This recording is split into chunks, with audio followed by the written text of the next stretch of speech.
pessoal, eu sou a professora Raquel da Escola Dona Pilar Garcia Vidal e hoje nós vamos falar um pouquinho sobre ciências para os nonos anos. O tema que a gente vai abordar será a evolução dos modelos atômicos. A habilidade desenvolvida será identificar e descrever os modelos referentes à estrutura da matéria, de modo a conhecer a constituição do átomo e composição de moléculas simples, e comparar esses modelos a outros propostos ao longo da história das descobertas científicas. A linha do tempo dos modelos atômicos, ela vai ter uma parte antes de Cristo, com os filósofos, que são as primeiras ideias propostas para explicar a natureza da matéria e sua composição, que surgiu ainda na antiguidade, e depois, com o decorrer do tempo, nós vamos ter vários cientistas que propuseram diversas teorias e leis. Então a gente vai falar um pouquinho de cada um. Tudo vai ter começado com os filósofos gregos na antiguidade, Então nós temos Leucipo no século IV, Demócrito no século V a.C., e eles vão trabalhar um pouquinho a teoria atomista. E a teoria atomista ela vai considerar que a matéria ela é composta de pequenas partículas indivisíveis, chamadas de átomos. Então, na verdade, é Demócrito que vem trazer a definição da palavra átomo. O A significa não e tomo, divisível, Então, que a partícula ela chega a um ponto em que ela não é mais divisível, e aí ela recebe essa denominação de átomo. Nós temos que entender que filósofos, eles vão trabalhar apenas com a sua intuição, com a lógica, Eles trabalham com o pensamento. Leucipo, ele já dizia que a matéria ela poderia ser dividida em partículas cada vez menores. Então, eles formulam essa hipótese que a matéria ela é formada por um componente primário, E Demócrito, que a matéria ela era descontínua, quer dizer, ela vai ser formada por inúmeras partículas indivisíveis. Os dois, no caso, eles não têm procedimentos experimentais, Eles vão trabalhar mesmo com o pensamento, com a lógica, com o raciocínio. Demócrito, ele vai falar um pouco dos 4 elementos, que são água, ar, terra e fogo, mas é Aristóteles que vai falar que esses 4 elementos, terra, fogo, ar e água, eles vão se combinar para formar toda a matéria. O primeiro modelo atômico, estabelecido por John Dalton, ele vem, na verdade, baseado em alguns estudos anteriores, quer dizer, depois das leis postuladas por Lavoisier e Proust, Dalton ele vai realizar alguns estudos entre 1803 e 1808 e ele vai propor algumas coisas. Então, se a matéria é constituída por pequenas partículas que são chamadas de átomos, se esses átomos têm mesmas massas e tamanhos, com mesmas propriedades, vão formar um elemento químico. Se esses elementos químicos apresentam átomos com massas, tamanhos e propriedades diferentes, e se essas combinações desses elementos, de um mesmo elemento, elementos diferentes, vai originar uma substância, então ele vai propor que o átomo ele vai ter que ser uma partícula real, esférica, maciça, indivisível e homogênea. Então, por conta dessa definição dele, ficou conhecido como o modelo bola de bilhar, por ser maciço, indivisível, homogêneo. Então, esse foi o primeiro modelo. Só que ele não vem explicar a natureza elétrica. Por isso que ele acaba sendo substituído pelo Thomson, O Thomson, ele bola um experimento baseado em raios catódicos, E ele descobre o quê? Que com esse experimento você tem umas partículas menores, que é a carga elétrica negativa, que é uma massa desprezível. e ele depois vai chamar essas cargas de elétrons. No caso, ele vai descrever o experimento dele da seguinte maneira, que o átomo ele seria uma grande bolha gelatinosa de cargas positivas, incrustadas com essas cargas negativas.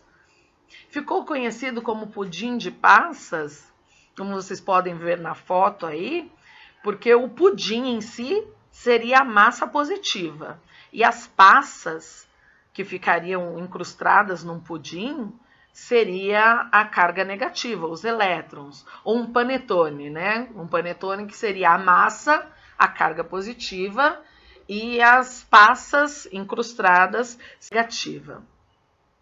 O modelo proposto por Thomson, então, é de um átomo, uma esfera maciça de carga elétrica, né, positiva, e os elétrons dispersos na esfera. O elétron, para ele, inclusive, essas cargas positivas e negativas, elas seriam, uma anularia a outra, né? Então ele chegaria numa carga elétrica zero. Ele fez um experimento baseado com raios catódicos. O modelo, como eu disse para vocês, ele lembraria um pudim de passas ou como eu disse, um panetone. As cargas positivas seriam iguais às cargas negativas, o que daria um anularia o outro, ficaria igual a zero. Só que um outro pesquisador também fez alguns experimentos e verificou que essa grande massa positiva exposta por Thomson não era tão grande assim, que na verdade o átomo ele teria um grande espaço vazio, né? E aí vem o modelo proposto por Rutherford, né? Então, assim, o modelo são alguns anos aí de experimentos que eles fazem.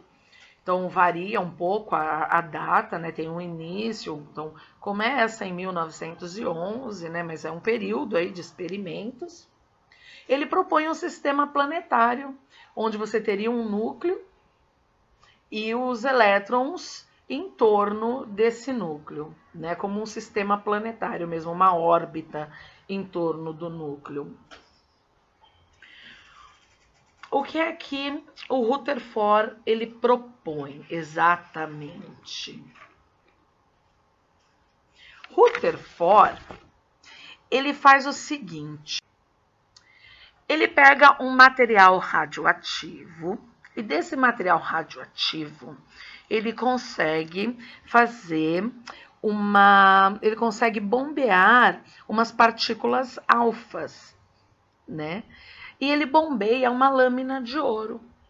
O que é que ele esperava que acontecesse exatamente? Ele esperava que se o modelo de Thomson fosse verdadeiro, haveria um grande desvio das partículas alfas. Mas o que realmente aconteceu é que houve um desvio pequeno. Então, grande parte das partículas alfas atravessaram a lâmina de ouro. Isso indicava o quê? Que existia carga positiva, mas não espalhada em grande quantidade, mas concentrada num espaço pequeno. E foi por isso que ele concluiu que haveria sim uma carga maciça positiva, mas pequena. É onde ele tira o modelo proposto por ele. Olha, tem um núcleo de carga positiva, mas ele é maciço, ele é pequeno. E aí você tem um grande espaço vazio com os elétrons, né, em volta desse núcleo, né? Então, o modelo proposto por Rutherford é que o átomo é uma estrutura praticamente vazia, e não uma esfera maciça. Que você vai ter um núcleo pequeno com a carga positiva e que os elétrons de carga negativa ficam girando em volta desse núcleo como um sistema planetário. Só que o Rutherford, ele não explica a questão da energia, dos níveis de energia, dessa movimentação de energia. E aí entra Bohr, né? Bohr explica a órbita dos elétrons. Então, Bohr, ele acaba completando o modelo de Rutherford. Então, a gente fala que é o modelo atômico de Rutherford-Bohr, né? Porque, para ele, Bohr fala que os elétrons têm uma órbita circular ao redor do núcleo.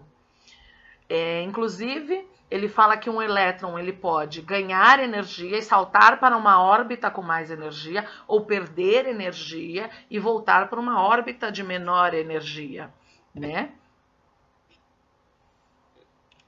E que cada órbita ela tem um valor, uma determinada energia. Então, ele propõe o seguinte, que na eletrosfera ficam os elétrons em uma posição, eles giram em torno do núcleo nas suas órbitas, e cada órbita tem a sua. Atualmente, então, a gente pode propor, né, que você tem os prótons com a carga positiva no núcleo, e você tem os nêutrons que não têm carga.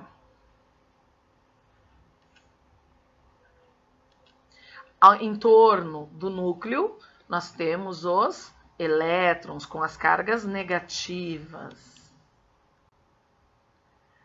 Então, de novo, a estrutura atômica, né? Prótons com cargas positivas, nêutrons sem carga e elétrons com carga negativa.